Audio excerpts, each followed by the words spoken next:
स्वामी विवेकानंद के जीवन की कहानियाँ अध्याय भाग 11। गुरु की उदासी। एक दिन श्री रामकृष्ण भक्त के स्वभाव को चातक का दृष्टांत देखकर समझा रहे थे।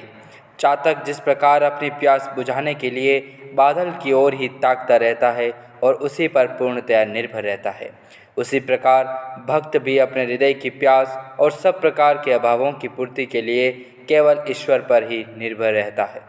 नरेंद्रनाथ उस समय वहाँ बैठे थे। एकाएक बोल उठे, महाराज, यद्यपि यह प्रसिद्ध है कि चातक पक्षी वर्षा का जल छोड़कर और कोई जल नहीं पीता, परंतु फिर भी यह बात सत्य नहीं है।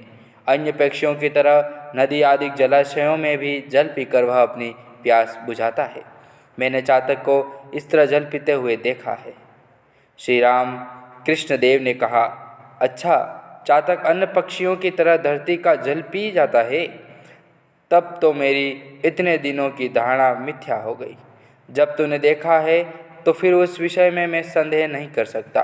बालक तुल्य स्वभाव वाले श्री राम कृष्णदेव इतना कहकर ही निश्चिंत नहीं हुए।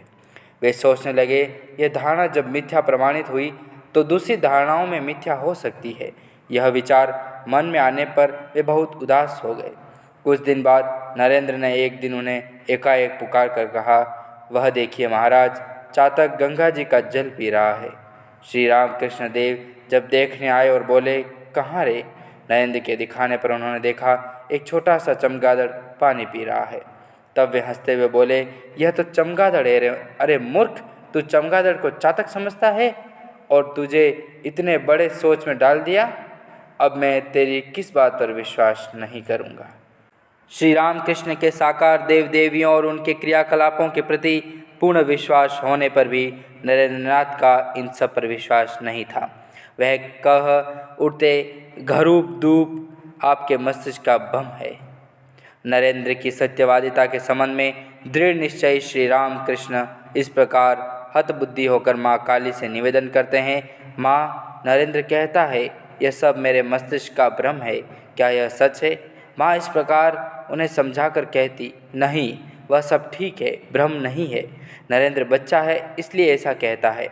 इस प्रकार पर आश्वस्त मन से लौटकर नरेंद्र को सुना देते, तेरी जैसी इच्छा हो वैसा भले ही बोलूं, किंतु मैं उस पर विश्वास नहीं करता। श्री राम कृष्ण नरेंद्र की इस प्रकार की उक्ति से साधारणतया असंतुष्ट नहीं होते थे, फिर भी नरेंद्र के कल्याण के लिए सदैव चुप ही रहते। ऐसा ही नहीं, श्री रामकृष्ण के विश्वास को हिला नहीं पाने पर तथा रामकृष्ण के द्वारा उनकी बात नहीं मानने पर नरेंद्र उनकी ऐसी बातों पर संदेह प्रकट करते।